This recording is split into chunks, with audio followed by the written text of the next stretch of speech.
The story is set in the Medo-Persian Empire under the rule of King Darius the Mede. Daniel, a Jewish exile, had risen to prominence in this foreign land due to his wisdom, integrity, and unwavering faith in God. Darius had appointed 120 satraps, who were provincial governors, to oversee his vast kingdom, with Daniel placed as one of 3 administrators above them.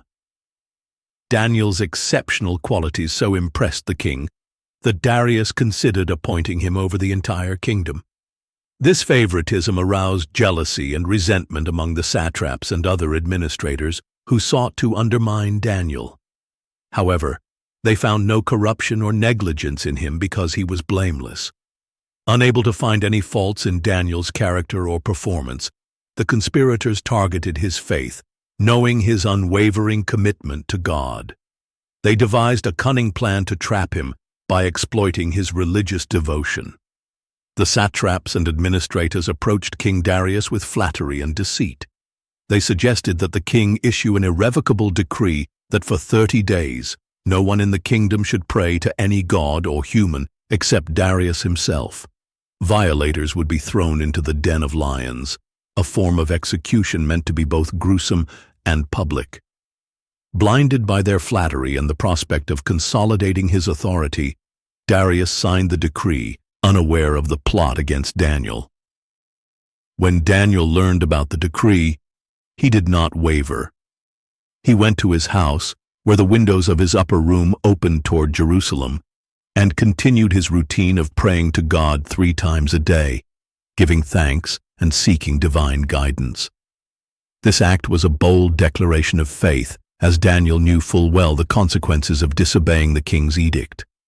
The conspirators, lying in wait, caught Daniel in the act of prayer and immediately reported him to the king. They reminded Darius that the laws of the Medes and Persians could not be repealed or altered, trapping the king in his own decree. King Darius was deeply distressed when he realized that Daniel was the target of this conspiracy.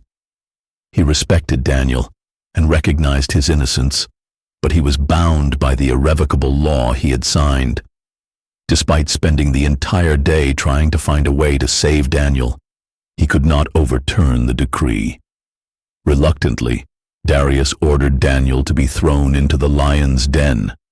As Daniel was led to the tomb of lions, Darius expressed a glimmer of hope, saying, "May your God, whom you serve continually, rescue you." A large stone was placed over the mouth of the den, and the king sealed it with his own signet ring and those of his nobles to prevent any tampering. That night, Darius was unable to eat, sleep, or enjoy any entertainment. At the break of dawn, he rushed to the lion's den and called out in anguish, "Daniel, servant of the living God, has your God, whom you serve continually, been able to rescue you from the lions?" To his astonishment, Daniel answered, "May the king live forever. My God sent his angel, and he shut the mouths of the lions. They have not hurt me because I was found innocent in his sight, nor have I ever done any wrong before you, your majesty." The king was overjoyed and ordered Daniel to be lifted out of the den. Remarkably, not a single wound was found on him, as he had trusted in God. Darius then commanded that the men who had falsely accused Daniel, along with their families, be thrown into the lion's den. Unlike Daniel, they did not have divine protection, and the lions overpowered them before they even reached the floor of the den. To honor Daniel's God, King Darius issued a new decree to all people, nations, and languages in his kingdom. "I issue a decree that in every part of my kingdom, people must fear and reverence the God of Daniel, for he is the living God, and he endures forever. His kingdom will not be destroyed. His dominion will never end. He rescues and he saves. He performs signs and wonders in the heavens and on the earth. He has rescued Daniel from the power of the lions." Daniel's faithfulness and God's miraculous deliverance became a testament to God's power and sovereignty over all earthly rulers. Daniel continued to prosper during the reign of Darius and into the reign of Cyrus the Persian. The story of Daniel and the lion's den remains a timeless example of unwavering faith, divine protection, and justice prevailing over wickedness.